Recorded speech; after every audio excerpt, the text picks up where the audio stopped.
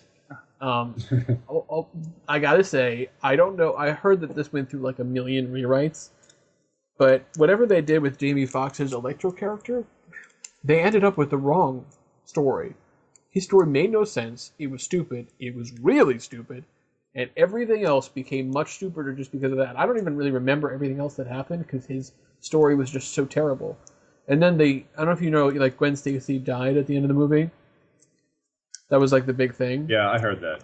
And it was also screwed up because you didn't care.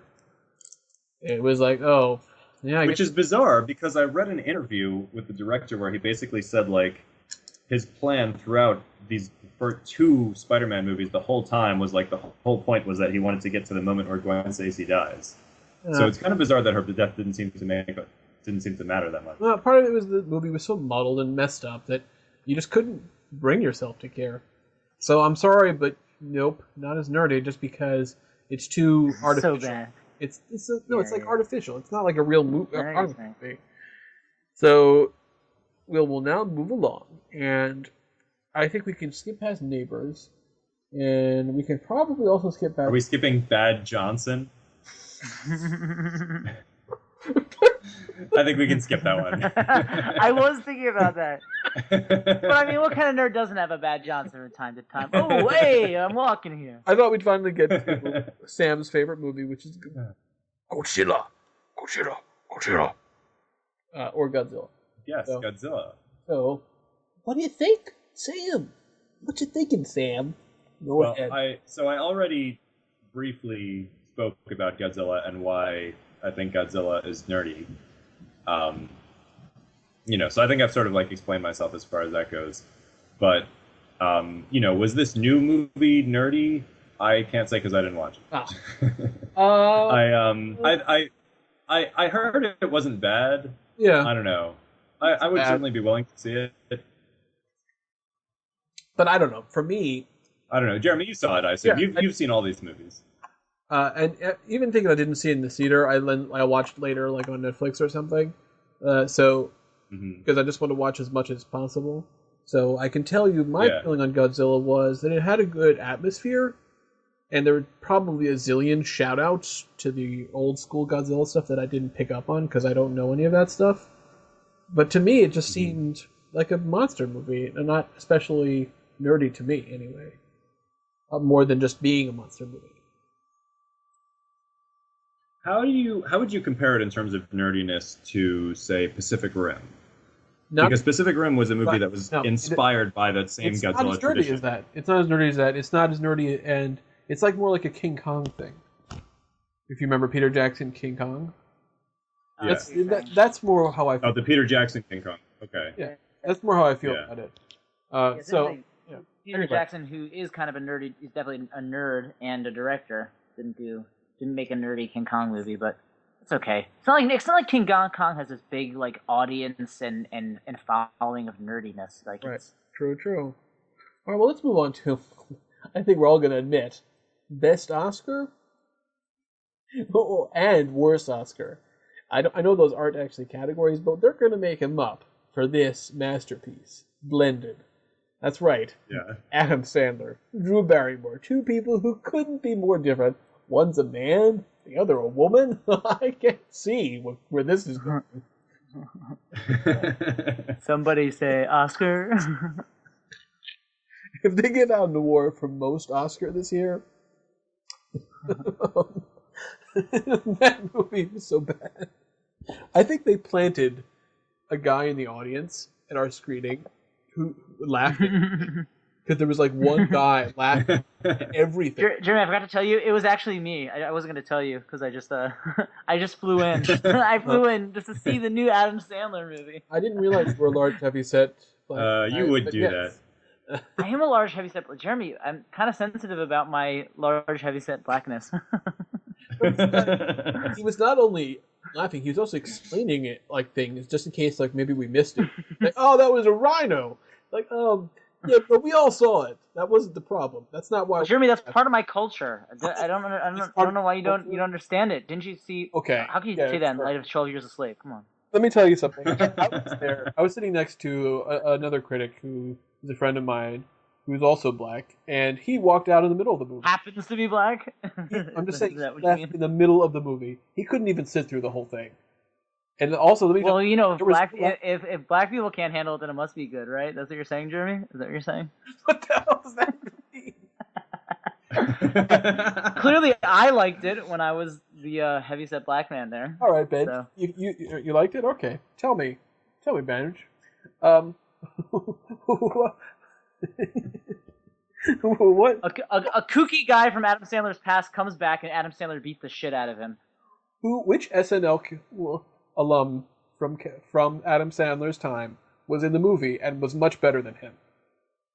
Hold on a second. Let me think about it. It could be a lot of people, but just say which one of those people was it? Wait. Ask the question again. Okay, so was it Rob Schneider? No.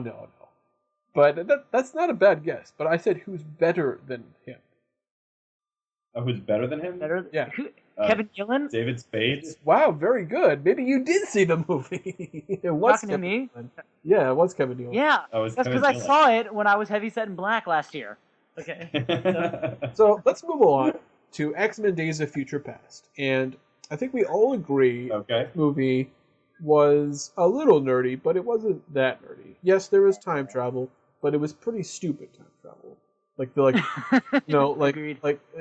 the boring kind of time travel. Like, wait a minute. If I could phase through walls, that means I can phase through time. Have you tried it? Nope. I'm about to though.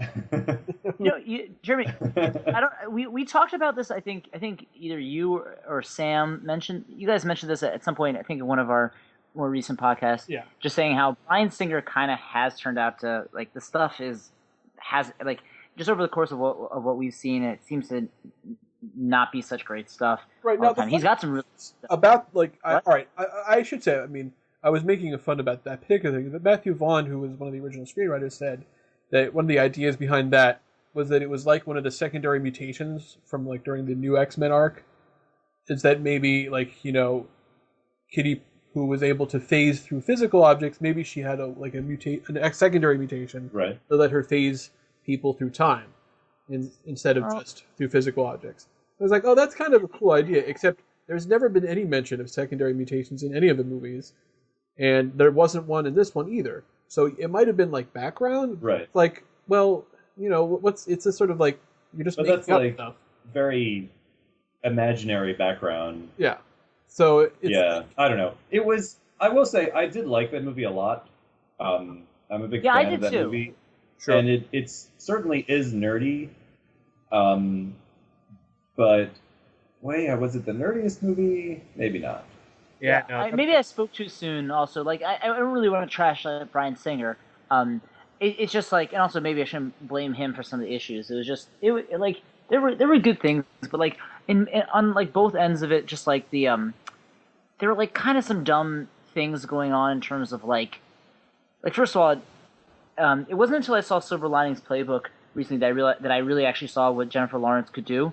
Because in Hunger Games she's good, but it's not a stellar performance. Because I just don't think the character for the screen is written that interestingly. Well, part of the problem is that Mystique was never written well, and part of it maybe Rebecca Romijn was a little bit of a limited actress. I think she's okay with some comedic stuff, but she definitely isn't as good as Jennifer Lawrence is. And so you get to see just that storyline. It's also, obviously there's this love story thing, and I think I think it was fine. I just felt like there could have been some other interesting stuff in there, like which they did a little bit. They did a little bit of, which is just I guess some of the stuff with Beast. I think the main storyline with Logan, I think that was fine. Yeah, well, here's what I would have liked to see. Basically they said, well, what's the whole reason he's traveling back in time? It's because Mystique is going to shoot Peter Dinklage. Now, I would really see. We almost see her. We never see her talk until much later in the movie. I wanted to see more why she was doing this, because she had never really. We never seen her kill people before. So how did she make that leap? Had she been killing other people to save mutants? We didn't really get to leap that much till it's like, nope. Now she's like the old Mystique, and that was a bad jump to me. I felt like it was a mishandling of the character. I wanted to see. It's a fair criticism. I wanted to see progression, and we didn't really see that. I felt like she was basically not there for most of the movie. Sure, she has a pivotal point at the end, which I thought was good, but she's supposed to be a sympathetic character. And I feel like they kind of screwed that up. I think they kept Professor X and Magneto pretty well, and they're both kind of interesting enough. Magneto was sort of like, he's like, I'm sorry, I guess I do have to be an asshole about this. And Michael Fassbender is just so good. Yeah, that's part of it. Michael Fassbender is like, I don't think I haven't seen everything of his, but I don't think I've seen one movie that he's not incredible in. Like, I hope he gets, not that he hasn't gotten recognition, but I hope that increases more and people really start to take notice. Well, I think people have taken notice of him. I mean, definitely in Hollywood, definitely people in terms of casting him and things like that. I think he conveys. He's almost like, I mean, he's almost like a poor man's Benedict Cumberbatch. In terms of being a star who's being cast in a bunch of stuff that people talk about how big art. Benedict Cumberbatch is not as good. What'd you say? An actor. Benedict Cumberbatch is not as good of an actor. He was also. Well, I mean that's fine, and he wasn't. I'm not saying in terms of his acting ability. I'm saying in terms of his profile and the fact that people are talking about him as someone who they want to cast in stuff. He's or maybe his momentum has slowed a little bit as Cumberbatch has sort of taken over. But there was a while when everyone was like, "Oh, he's so great, Fassbender. He's awesome." Really, but was he? Breakout Hollywood star. The difference is that Cumberbatch has this kind of a lot of fangirl stuff. He's kind of this big celebrity thing. Michael Fassbender, I don't think is as much of a celebrity. That's what I'm saying. Right. He's more known as this actor. Right. If you remember X-Men First Class, one of my favorite scenes, and the reason why that movie is my favorite of the X-Men movies, was the arc of the relationship between the two characters, Magneto and Professor X. Yeah. And they basically he's trying to move the satellite, and then Charles is sort of he gets into his head and helps him see things, and Michael Fassbender basically starts to cry. I'm like, oh my God, you feel it. You feel this from him. His joy in being able to do it was amazing. And that's that's the kind of thing you don't see as often from superhero movies. I know you guys didn't see Man of Steel, but there was one really awesome part when he basically learns to fly. It doesn't last long enough, which is one of the several problems with the movie, is that it didn't know how to do a lot of things, even if it had good ideas, which is sort of a classic Zack Snyder problem. But there was one moment where he basically realizes that he can fly, and he has this look of extreme joy on his face, and he's laughing, and it's great. But it doesn't last that long. But I'm saying, those are the kinds of things I'd like to see with these kinds of superhero things, because it's think. Those are important. Yeah. Those are important. That's actually I know what you're saying. Those human moments. The human moments, and what makes it true, because with superhero, the whole thing is when they learn their powers or master them or whatever. That's the big thing. You're right. Right. Okay. Well, let's move on. I think we can all agree. Even if it is a nerdy kind of thing, it wasn't nerdy enough. So let me give you an. It wasn't. Yes. The bottom line. The reason it wasn't nerdy enough. No movie that stars Hugh Jackman as Wolverine, and it can be the nerdiest movie of the year anymore. It just can't be. That's the bottom line. Okay. What about Disney's Maleficent? Maleficent. No. Never saw it, but no. Okay. Well, I mean, I think I also did not see that one. Well, Maleficent is considered kind of this nerdy thing because she's she's kind of been this favorite of villains for a lot of people. So, but you're saying I would say there's definitely potential for nerdiness, but I didn't see it, so I just can't say. Okay, Angelina Jolie does have some nerd cred. I mean, you played Tomb Raider character, She was Tomb Raider. She was in Beowulf. I mean, Laura Tomb Raider, right? That's Laura Tomb Raider. Laura Raider. Oh, thank you, Sam. Raiders of the Lost. I knew I got it wrong. So let's move on to Seth MacFarlane's sort of failed comedy. Wait, Jeremy, did you see Maleficent? You saw it, right? No, it's on my list. I'll get it soon. Oh, okay. So we have to kind of give that incomplete because none of us have seen it. Now, which is a shame. Yeah. So A Million Days to Die in the West was Ted's follow up, and there was aspects of it which were kind of nerdy. Now here's the real problem, and I know you guys haven't seen it. It's not funny. So that's the problem. It's sort of there's some sort of winning performances, and it's not that boring, but it's I'm why am I not laughing? I laughed a lot at Ted. It's just not. Yeah. It's like Seth MacFarlane's arc in general. I mean, he's a great entertainer. It's he starts out with some pretty funny stuff, and then it just So next, I don't know how. I just sort of picked up. I didn't even watch previews for that movie, and I just got this vibe that it wasn't funny. Yeah. And it turned out that I was right. So I don't know where it came from though. It's it might as well have just been a normal kind of light drama about this guy who's sort of a fish out of water in the Old West. I mean, it was basically okay. It was a low rent movie. It just wasn't very funny. Which was weird. Anyway, I do like that Seth MacFarlane expand. Yeah, go ahead. I'd like to move on to one movie that I think is actually pretty nerdy, which is called Edge of Tomorrow, Live, Die, Repeat. Or Live, Die, Repeat, Edge of Tomorrow, depending on what the newest name is. Because you love Groundhog Day? Is that why? The movie is pretty nerdy. It's about this guy, played by Tom Cruise, who basically gets into a Groundhog Day situation. But he's fighting against aliens. Right. And that's already, there's something inherently nerdy about that anyway. And have you guys seen it? Sure. You saw Edge of Tomorrow? No, I did. Okay, I definitely recommend this one a lot, if you can see it. It's a pretty great movie, a very entertaining. Jeremy, we'll watch it. We'll watch it next time I come in. We'll just do that. Okay, well, it's a real fun movie, and I think that when it comes down to it, though, despite everything, despite this, the sci-fi, the repeating, which are all extremely nerdy aspects, I still can't, in good conscience, say that it's nerdier than Knights of Badassdom. That's just sort of how I feel about it at this point. But it is pretty nerdy, based on the reasons I already said. Alright, so let's move on. And I think we can skip past... So Christian Mingle? Is that the one that's the nerdiest one, you think? That's a contender?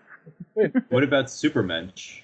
Christian Mingle. Oh my God, you mean which is nerdier, Supermensch or Christian Mingle? I think by default, a Jewish thing is probably going to be nerdier than I thought last year. That's not out of any superiority. It's just wasn't there probably wasn't there an Ed Koch movie last year that you were like, this is the nerdiest movie? All right. Well, I think here's my feeling. We can skip 22 Jump Street. Yeah, it's sort of metafictional, metatextual about sequels and making fun of them, but I don't think it's as nerdy. And I feel How to Train Your Dragon not that nerdy, despite being about dragons and stuff. So, no, I don't think that nerdy. You guys agree with me on that one? Yeah. Yeah, I'm with you on that. All right. So, what about Transformers? Nope. Move on. What? No. All right. Well, how about keep moving. How about Snowpiercer? Snowpiercer stars Chris Evans as Captain America and Tilda Swinton, and it's based off of a French graphic novel. It's directed by the South Korean guy. So it's about a post-apocalyptic future where a bunch of people are on a train, the entire population of the Earth, and it's about how there is this rebellion led by Chris Evans' character to go from the back of the train to the front of the train. And, all the trials and tribulations in their way. It's an excellent movie.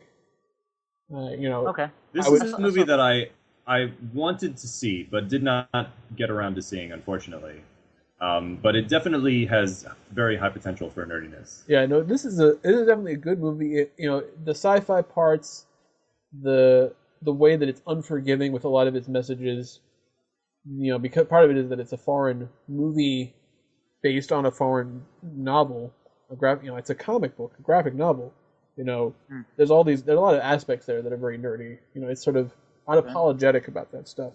And I think it's on Netflix, right? I think it might be. Sure. Yeah, one of my roommates was watching it on Netflix. I'm pretty sure at one point. So cool, that's good to know. Yeah, it's a good one. So let's think about this for a second. What do you guys think? I'm going to throw it on the list of maybe nerdiest of the year at this point. Yeah, it's just so hard to compare to a movie like Knights of Badassdom because Snowpiercer is like a very high concept, dark, serious kind of movie. It's a high concept sci-fi rigmarole. Is that it? Nice. No, sorry, that's a Rick and Morty reference. That's not what I said, but no, but and Knights of Badassdom is like a dumb comedy that's like kind of a mess. Yeah, but so, Sam, if we're talking how do you about compare movies like that? But if we're talking about a kind of foreign dystopic comic book adaptation, that's pretty nerdy. Right. No, I agree. And it's not. I agree that it is nerdy. Comic. I'm just saying, how do you compare it to Knights of Badassdom because they're so different. Right. Okay. So we'll put it on the list, and let's. So I guess they're in different categories. So I guess it's the degree to which they are nerdy in their categories. Right. So let's skip ahead. Past the Brony tale. I know you guys really right, love it. We'll put it on the list. And let's talk about for a second Dawn of the Planet of the Apes. Have you guys seen the last Planet of the Apes movie? No, I didn't. I'd like to see it. Have you seen the other one that came out with James Franco? Yeah, I saw the first. Yeah. This one was pretty decent. I haven't seen any of the Planet of the Apes movies. I mean, it's sort of. I kind of feel I should have done my disclaimer at the beginning where I explained that I actually haven't watched almost any of these movies and I'm just talking about them anyway. Sure I forgot to do that. I was going to, but I'll just make the disclaimer here. I haven't seen most of these movies, and I'm talking about them anyway. There it is. Hey, listen, it's. I don't know. It's pretty nerdy to be pedantic about stuff you don't know anything about. So, the thing that's interesting about Dawn of the Planet of the Apes is that it's a similar kind of sci-fi dystopian thing because it's like we know it's going to set up the Planet of the Apes, so it doesn't have a happy ending, and it's like, yep, nope, it's going to get worse. Nope, it's worse. I was like, oh, that's interesting. I'm glad that they stuck to it. It's I found it okay. I mean, I wouldn't put it above a lot of other stuff. A lot of people really liked it. They loved their Andy Serkises and such, but for me, it's nothing compared to the other ones. Nothing at all. And similarly, when we move on to Boyhood, there's an aspect which is sort of a nerdy film thing. A movie that was filmed over the course of 12 years. So you watch this kid grow up and watch everyone else get older. There's certainly an aspect there. What was the name of it again? Boyhood. And Boyhood will probably also win the best picture of the year at the Oscars and everything. Probably deservedly so. But it's one of these things where I'm not going to be able to call it as nerdy as some of these other things. Because it's really more of a pretentious film perspective nerdy. You know what I mean? So I think we can then move on to everyone's favorite movie, Zach Braff's Wish I Was Here. And here's the problem with Zach Braff's Wish I Was Here. The movie is that it is a bad movie. So I feel like that's the problem. It's actually interesting because it's also that would be a problem. It's not good. I'm not going to get into the specifics, but there's a whole extended sequence about Comic-Con, which is just awful, and it shows such a weird, incorrect, limited understanding of fandom and nerds that it was just one of many, many problems. There was, of course, all the crazy, weird problems that he got wrong about Orthodox Judaism, but that's a different problem. He got it wrong there, too. So, there are some parts that were sort of, the way, some of the characters dressed were sort of accurate, but then, he would get a lot of details really wrong. It was just annoying. He must have done, a Google search for his research or something. He checked on Wikipedia to look up, how do Jews that are religious do it? Because he certainly wasn't religiously, and he definitely has feelings about his religion that he's trying to resolve with this movie. Mm-hmm. It's but ugh. So let's move on to the documentary Video Games, the movie. Now I know what you're thinking. Okay. Video games, the movie. I know very little. Really, I know very little about this movie. I have to say, very, very little. I didn't even realize until we went to the list that this happened. Yeah, but it's literally basically just a stupid documentary about video game stuff, and I don't. Is it a it's stupid documentary? Well, okay, stupid is not fair. It's just basically very generic. It's like, here's how video games became popular, like starting from the beginning of Atari and then going to like modern times. And I feel like it's nothing special. It's just like, oh, okay. It's very so literal. It's just like a yeah straightforward history of video games. Yeah, exactly. So from that perspective, just because the topic is nerdy, like with Jodorowsky's Dune, doesn't make it as nerdy as some of these other things. So I'd like to move on to and quickly move past Hercules starring The Rock.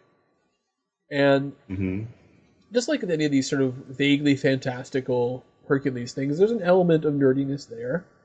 And I think The Rock that we can leave it at that. And then we move to Lucy. Now, Lucy, I would have to argue, is a nerdy kind of movie because it's sort of a similar kind of transcendence type of thing. It was much better than that, but it's basically the movie is pseudoscientific about like, what if we could utilize more of our brain's potential? Like at one point, Morgan Freeman is going around like, well, we only utilize 10%. Well, imagine if you could do 20. Well, then you could probably watch with your eyes closed. At 30, you could watch using your ears. At 50, you could see just by thinking that what you want to see, etc. So the point. Yeah. Sure. What happens if you? How much of your brain do you have to use to be able to move things telepathically? I think he said 60. That's what because she does that in the movie. Morgan Freeman would know. Yeah. Right. Well, anyway, I think it's Luc Besson.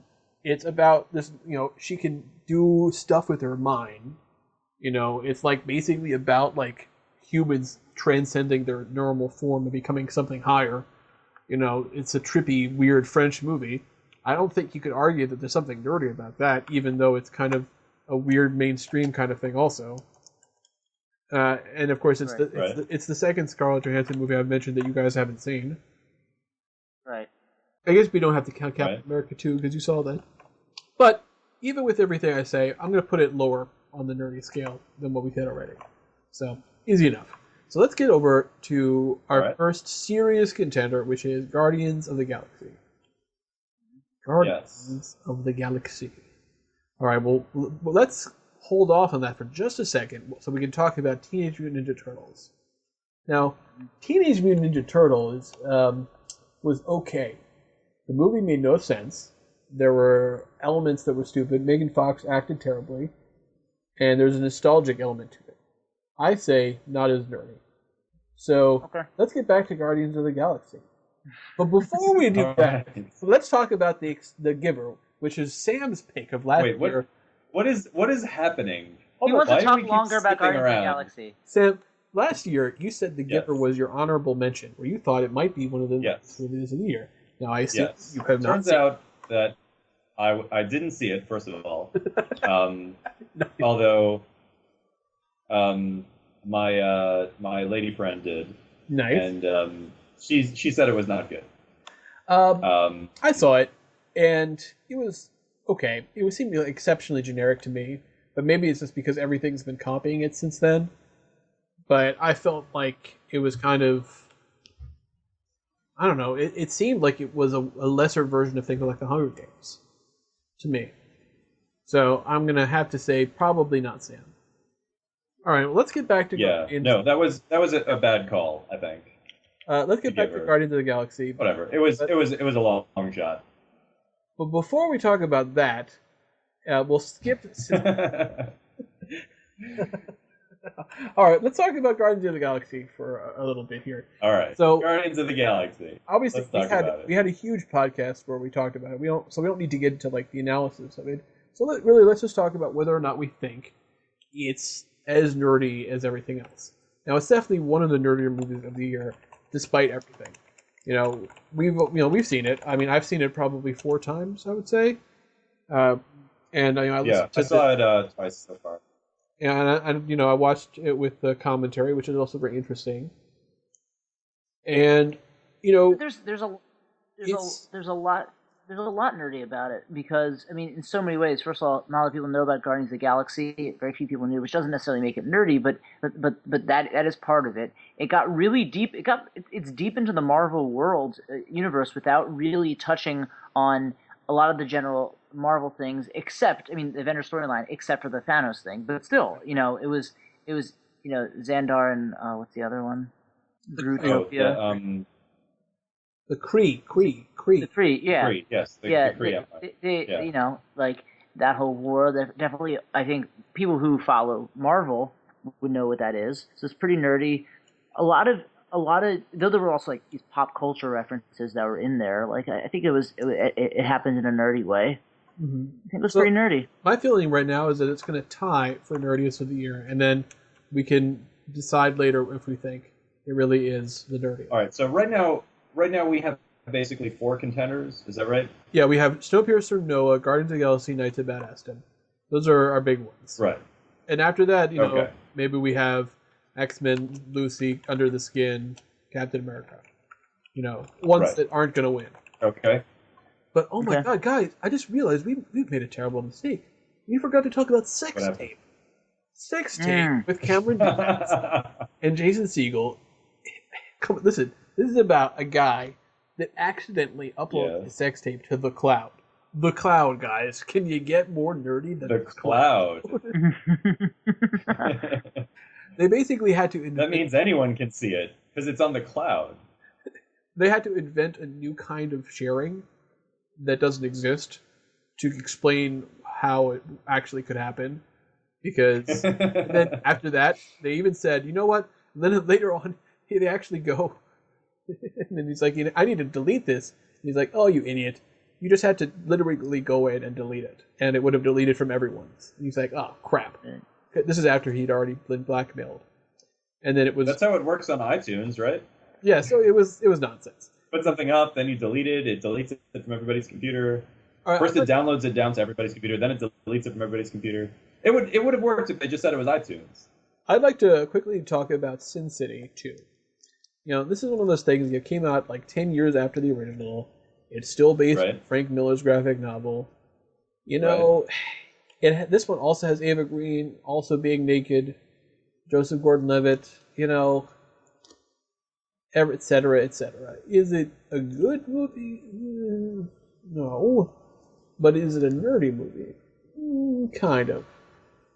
So, you guys haven't seen it, but compare it against First Sin City.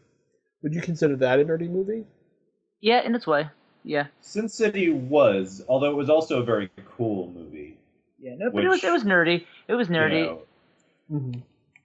Okay, but I think it was in some ways it was nerdy, and in other ways it was like a little bit too like cool and stylish and like clearly like and it was like a big hit.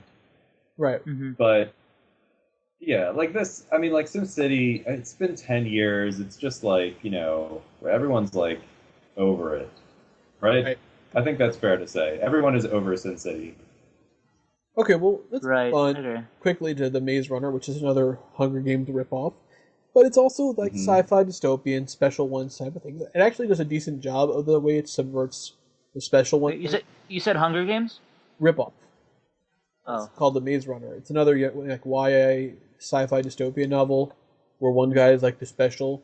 Well, no, of course, it turns out it actually subverts it in a way because it turns out the guy... I assume you don't care that I'm spoiling this? Yeah, go ahead. It turns out that the guy who is like the special guy is actually... He used to work for the evil people and he forcibly put himself into the bad situation to help them out. Which is sort of like a more interesting way. At least it made more sense. But, the movie was fine. It was okay.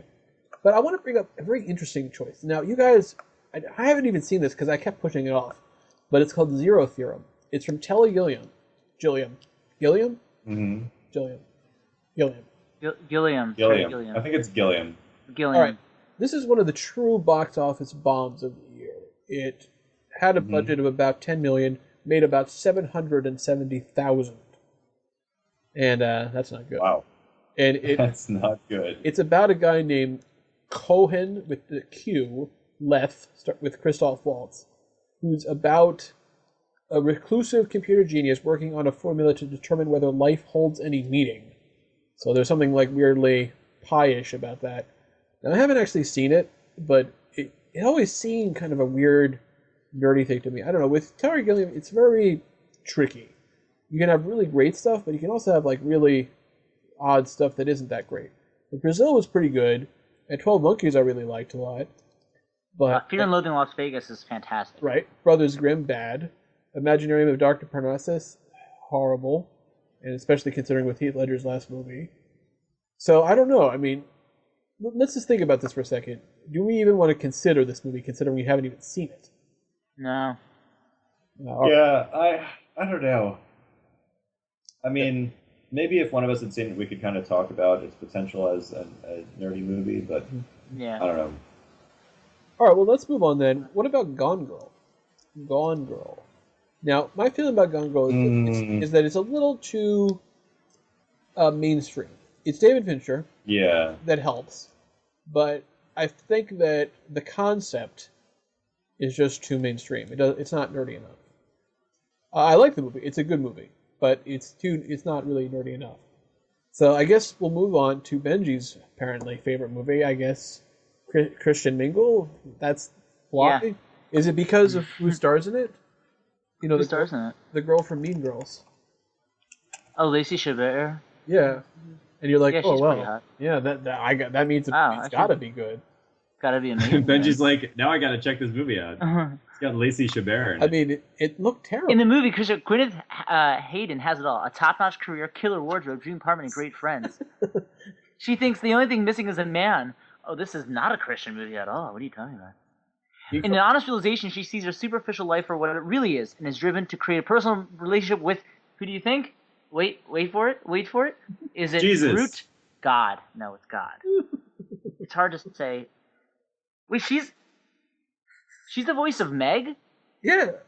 Oh, I thought that was the original. No, only for the first year, and then it was Mila Kunis after that. Oh, no wonder it sounds weird when. Okay. Yeah. Oh, yeah, that's what it says in the first. Okay. I know it sounds terrible. So. Kind of hilarious, considering the fact that Lacey Chabert actually is Jewish. Is she? Are you sure about that? I think she is. I don't know if that's true, but whatever. I think you might be wrong about that, Sam, but it doesn't matter. Okay, I'm gonna Wikipedia her and find out. So, what about Whiplash, Benj? It was fantastic. It's I wouldn't call it the nerdiest movie, like the nerdiest movies of the year, but I mean, I'm sure it has resonance amongst especially like jazz students, because it took this other approach that people probably don't see or really know about unless they're in these like high pressure music schools. Right. About the rough side of it, which I think was kind of the point to a certain degree, like because I mean you could do this type of movie with a bunch of different types of things. That doesn't take away from it. It was a fantastic movie. So there was that, and I think what also would make it nerdy is just the fact that one thing a lot of people wouldn't know about it, and I think this is like a sort of subculture. It's definitely a subculture in the country, you know. The people who try to be jazz musicians, and there were definitely just a lot of references to things and ways he talked about things. And even though everyone probably knows notes and tempo, a lot of people who are musicians, there's something nerdy about it in terms of if you're a jazz musician, knowing just the way they talked about it and that whole world, and also the whole idea of just like, you know, the way you actually really gain respect in that world is a whole different thing. Like they are kind of. I get it's weird. It's weird where like nerdiness and like pretentiousness collide, because it definitely exists in the jazz world and in like these technical music worlds. It's like it can be very nerdy, but also just pretentious sort of stuff. But I don't, you know, it was just in general really good, and you didn't feel like it was like betraying any jazz thing. Now I'm not a jazz musician, but there was a great little thing they put in there, which I'm sure a lot of jazz musicians really appreciated, which is where there was like that poster they had that said like a jazz musicians work or jazz musicians like study, rock bands like play. What did it say? It says something like that. Those who don't know music play in rock bands. Is that what it says? Mm-hmm. You know what I'm talking about? Which thing? There was like a poster that he had like near his wall. Well, yeah, I don't remember off the top of my head.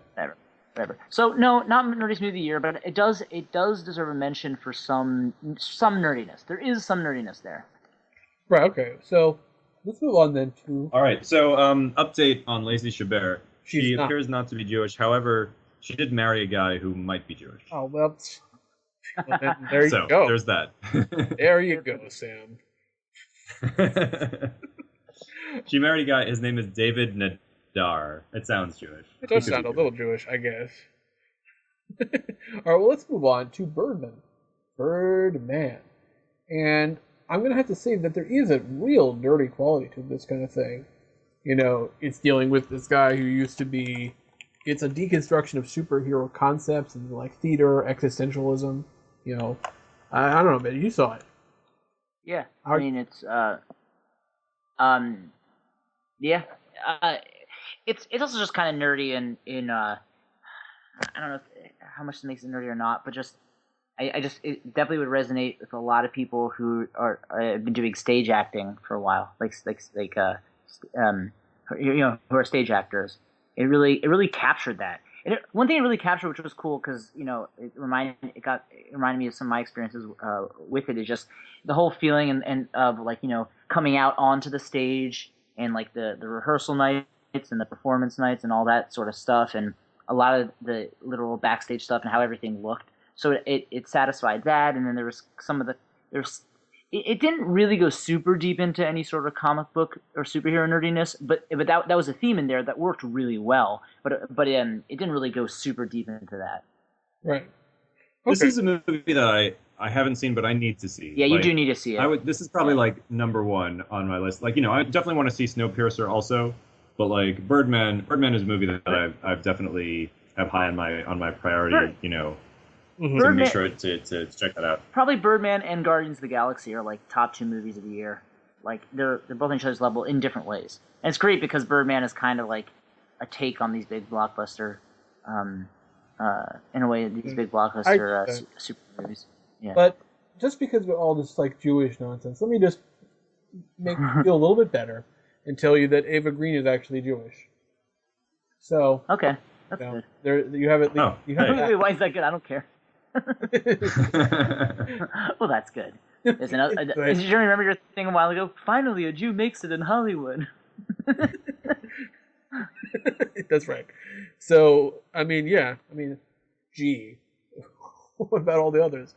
All right, let's move on to Interstellar. And I got to tell you, when you're dealing with like trying to make things scientifically accurate, when it comes to space stuff and sci-fi, I mean, come on. The relativistic space travel? How is that not nerdy? It's pretty nerdy. Okay. Yeah.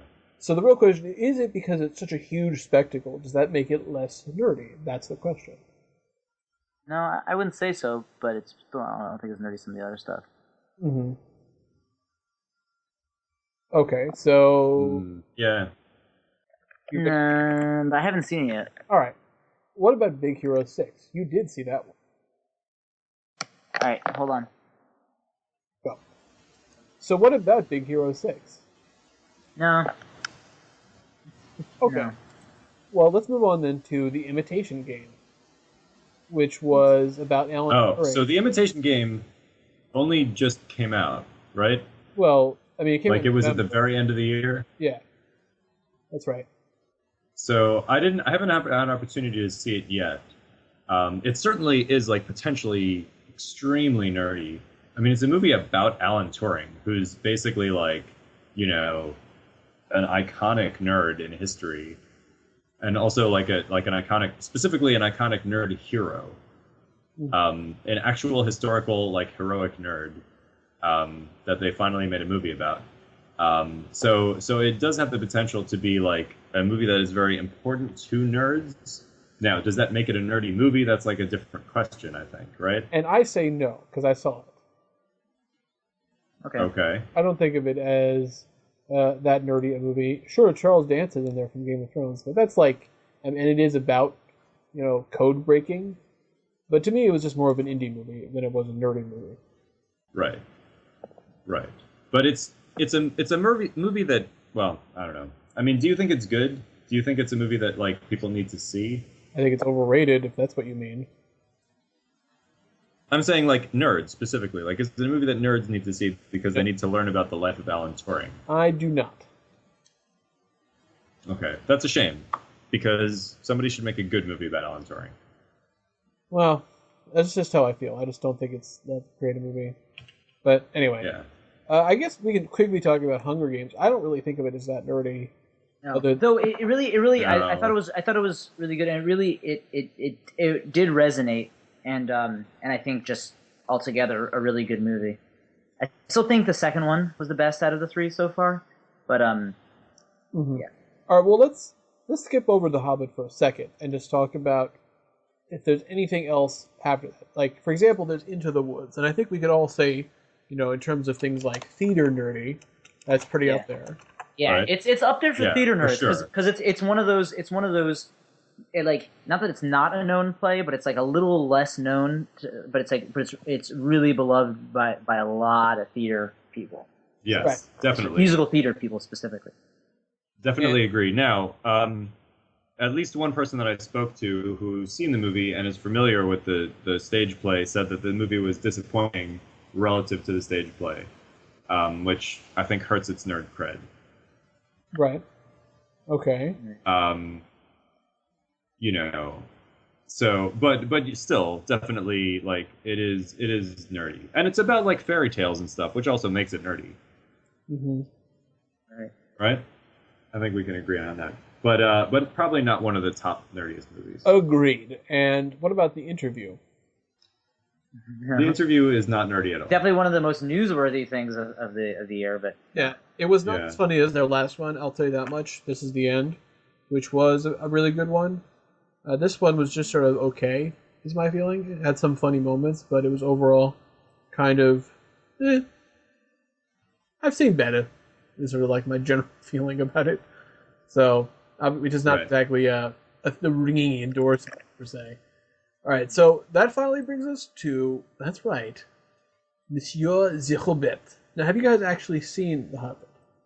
Or no. Am I the only one who's seen it? It's really interesting because I just remember, the first year when the first Hobbit came out, I was like defending it.